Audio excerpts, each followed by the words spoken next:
조사가 나왔습니다. 아, 저 속보가 나왔군요. 네, 긍정 24%. 봐, 내가 얘기했죠. 떨어진다고. 많이 떨어졌어요. 저 전문가 아닙니까? 전문가. 우리 모든 국민들이 상상하고 있던 생각하고 있던 부분 아닙니까? 떨어진다는 거? 그렇게 얘기하지 않습니다. 그래요? 많은 사람들은 그래도 네. 예전 그 정도 28% 정도 수준이 아닐까. 제가 더 떨어진다고 그랬잖아요. 물론 앉은 거는 더 떨어진다고. 앉은 거는 10%까지 간다고. 28% 엄청난 24%. 24라는 숫자를. 부정이 66%. 야, 진짜 이거 진짜 충격입니다. 저는 이게 만 5세 때문에 이 결과가 나왔다고 그래요. 생각해요. 만 5세가 또 크게 보수마저도, 그러니까 보수에 지지를 했던 분들, 윤석열 대통령을 지지했던 분들마저도 마음이 떠난 거죠. 아, 이건 아니다. 그래요? 네, 그렇게 봐야죠. 지난주에 28%였던 걸로 기억을 4%나 하는데 빠졌잖아요, 지금. 4%. 그리고 본인 휴가 가고 아무것도 안 하고 있는데. 오히려 보세요. 오를 수도 있다고 얘기한 사람도 있는데. 너 어떤 사람? 지난주 안 하셨나요? 내가? 떨어진다. 내가 무슨 말씀이세요? 그러니까 이게 좀 주춤하거나, 왜냐면 휴가 기간이니까. 그러니까.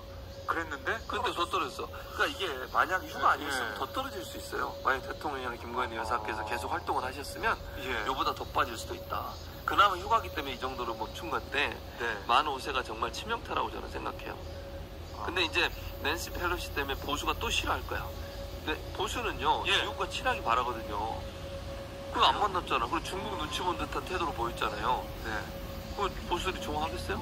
특히 그 헤어로 집회 나오시는 분들, 이런 분들은 집회 나올 때마다 미국 국기 들고 나오시잖아요. 이스라엘 국기하고 이스라엘, 미국, 한국.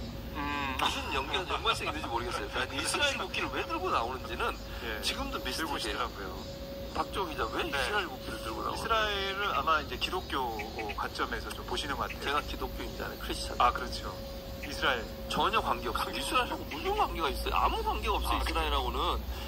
자, 이제 성경적으로 보면 하나님이 인간의 몸을 입고 태어나셔야 되는데 어느 한 민족인가를 선택을 해야 돼. 그래서 선택된 민족이 이스라엘이에요. 끝. 거기서 끝난 거야 이제. 그걸 가져다가 지금의 상황에서 이스라엘과 하나님을 연계시킨다? 그거는 정말 웃기는 얘기예요. 성경적으로 맞지 않고 신학적으로도 하나도 맞지 않는 얘기예요. 누가 그런 이상한 신학을 퍼뜨린 거야? 그건 신학이 아니에요. 잘못된 믿음이에요. 잘못된 믿음. 모두의 하나님이고 모든 민족의 하나님이지 무슨 이스라엘의 하나님이에요. 말도 안 되는 소리를 하고 있어. 누가 그런 신학을 가르쳤어요? 이런 어디 이상한 신학. 갑자기 이제 제가 설명을 해드리는 거예요. 설명을. 알겠습니다. 그래야 이해를 하시지. 크리스찬 중에도요. 그렇게 생각하시는 분이 있어요. 그러니까 이스라엘은 전혀 관계가 없어요. 근데 그 깃발을 들고 나신 분들께서 낸시 펠로시 의장을 안 만났을 때 어떻게 안 만날 수가 있냐. 넘버 3인데. 그렇죠. 이게 뭐지? 우리가 그렇게 미국 국기를 흔들어줬던 이게 뭐하는 짓이야? 이런 생각이 들지 않겠냐고요. 중국 눈치 보는구나 또. 이렇게 생각이 들면 또 지지율 빠져요. 그래요. 자, 근데 24% 설마 했는데 계속 쭉 떨어지고 있습니다. 계속 떨어져. 추락하는 뭐는 날개, 뭐지? 추락하는 날개는 모르겠었다. 뭐죠? 추락하는 것에는 날개가 없다. 날개가 없다. 영화 제목인 건데. 그러면 지금 24%는 더 심각한 게 10%대도 가까워졌어요. 그렇죠. 가까워졌죠. 더 반올림 하면 10%야, 반올림. 10%. 그러면 밑에서 끌어당기는 힘이 더 강한 거 아니겠습니까? 당연히 강하죠. 더 떨어질까요, 여기서? 약간 이거는 이제 조심스럽게 얘기해야 되는데. 오늘 또 예측을 좀 해주시죠. 예측을 또 하라고 굳이. 그래놓고 다음 주에 오면 또 틀리면 뭐라 하려고 그러지. 근데 저는 이제 물론 다음 주에 어떤 일이 날지 모르니까 예측이 불가능하지만 낸시 펠로시 때문에 지금보다는 더 떨어질 가능성은 있어요. 저는 그렇게 봐요. 만약에 윤 대통령이 아무 조치도 안 하고 그대로 가면 그냥 가면 다만 인적 쇄신을 하고 뭐 예를 들면 장관도 좀 물갈이 하고 이러면 반전의 기회가 될 수도 있겠지. 근데 그거 전혀 안 하고 대통령이 휴가 끝나고 돌아왔는데 뭐 잘하고 있다. 그대로 간다. 우리는 인적 쇄신 없이 그대로 갑니다. 정책 그대로 추진합니다. 이러는 순간 더 떨어질 겁니다. 그러면 윤 대통령이 휴가 끝나고 다음 주 월요일부터 출근하잖아요. 출근하죠. 아마 도어 스태핑도 할 것 같은데 첫날은 하겠지? 첫 마디가 또 어디서 어떤 얘기를 할지 그래도 중요하죠. 잘 쉬었습니다. 여러분 잘 쉬었습니까? 이렇게 하면서 질문했을 때 더 이상 아이가 안 하고 질문 안 받고 막 이런 요즘 하나나 두 개만 받잖아요. 그리고 자신이 이제 답하고 싶은 것만 답을 하고 그렇죠. 그럼 그냥 무시하는 모습이 있더라고요. 그러니까 다음 주 월요일에 첫 행보 이게 좀 달려 있겠다 생각이 들고 이렇게 되면 어떻습니까? 지난번에 20%대 떨어지고 하니까 이제 점점 국민의힘 의원들이 말을 안 들을 거다 이렇게 예측을 또 해주셨는데 당연하죠. 이제 4%가 되면 더 이제 여권 내 혼란이 더 심해지겠네요. 당연히 심해지죠. 지금 보세요. 당장 이준석 대표 관련해서도 국민의힘 내용이 있잖아요, 지금. 그러니까 조혜진 의원하고 하태경 의원 같은 경우에 당원 당규 개정안을 새로 냈어요, 다르게.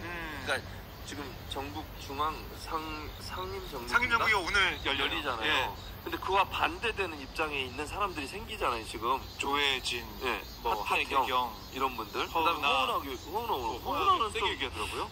저는 좀 의외였어요. 허은하 원래 이쪽 아니었나요? 윤핵관 쪽에? 그건 모르겠어요. 저도 어쨌든. 어제 세게 얘기하더라고요. 근데 그런 의원들이 세게 얘기가 나오는 이유가 뭐겠어요? 지지율 때문이에요. 만약 지지율이 지금 한 60% 돼봐. 그분들이 그 얘기 하겠어요? 대통령이 이미 문자로 다 얘기해 줬는데 네. 생각을 해보세요. 그런 얘기를 할 수 있겠냐고. 증상이 이거예요. 증상이 지금 이렇게 이준석 대표 처리 문제 갖고도 의견이 나눠지고 의견을 세게 얘기하는 사람도 있고 네. 문제가 있다고 지적하는 사람도 생기고 이렇게 하는 이유가 뭐겠어요? 지지율 때문이에요.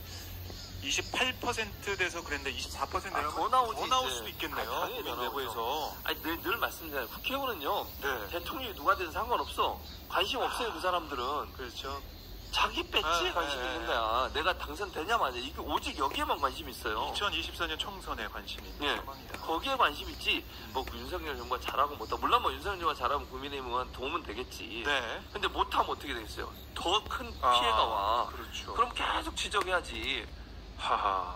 그래야 바로 잡으려고 노력을 할 수밖에 없어요. 그러니까 저는 반발이나 반대나 반대 의견 또 비판적 의견 쓴소리가 계속 나올 수밖에 없어요. 거기에 대해서 윤 대통령이 또 어떻게 반응할지. 화내겠지. 그냥 안 넘어가세요. 내부 총질이라고 막 하면서 화낼 수도 있고. 윤핵관을 중심으로 똘똘 뭉쳐서 네. 그렇게 가실 것 같아요. 어제 허은하 의원이 라디오에서 한 얘기 보니까 2당 완박이라는 표현을 쓰더라고요. 이준석 당권에 완전히 박살내자 뭐 이런 표현까지 나왔다고 하면서 지난번에 우크라이나 같이 갔다 와서 좀 친해지셨나? 그럴 수도 그럴 수도 있겠다는 네. 생각이 들었어요. 근데 이준석 대표는 어제 이 박민영 대변인 관련해서 그 조선일보 칼럼 그렇죠. 윤석열 대통령 직격을 했죠. 분노 샀다 이 발언에 대해서 뭐라고 하면서 전 정권 발언, 장관 발언, 전 정권의 도덕성 뭐 더 잘난 장관이 있었냐 이런 얘기를 해서는 안 될 말이었다라고 바로 직격을 해버렸어요. 저도 그렇게 생각해요. 그러니까 윤석 대표도 이제 강하게 윤 대통령을 지적하면서 반발을 하고 있는 모습. 그렇죠. 왜냐면 예전에는 네. 윤석열 대통령과 윤핵관을 분리해서 항상 얘기했어요. 네네네. 윤핵관들이 윤석열 대통령의 마음을 잘 몰라서 지금 저렇게 얘기하는 거다. 나를 괴롭히는 것은. 근데 문자가 증명이 돼버렸잖아. 윤석열 대통령도 싫어한다. 알았어. 내부 총재하는 당대표. 알았어 이제. 예. 그리고 지금 진행되는 과정을 보니까 자기를 완전히 팽시키겠다는 작전을 하고 있는 거잖아요. 네. 그 대통령도 뭐 당의 일은 당이 알아서 한다 이렇게 얘기하고 있고. 그런 상황이면 어떤 생각이 들겠어요? 이제 나를 죽이려고 작정을 했구나. 네. 그럼 자기가 살 수 있는 확인이 됐으니까. 방법은 결국 흑화. 그거밖에 없어요. 이준석 흑화가 이제 진짜 나타났다고 봐야잖아요. 그리고 본인이 그 대표 그 징계받기 전인가 인터뷰한 그런 내용이 있어요. 흑화되지 않게 좀 해달라. 그런데 이게 인터뷰한 거 있어요. 본인이 직접 싱크에 녹음이 돼 있어요. 그래서 흑화 얘기가 흑화될 수 있다. 근데 흑화되지 않기를 바라고 그렇게 되지 않도록 도와달라. 이런 뉘앙스의 말을 해요. 근데 그 넘어섰군 얘기죠. 넘어섰죠. 흑화가 돼버렸네요. 네.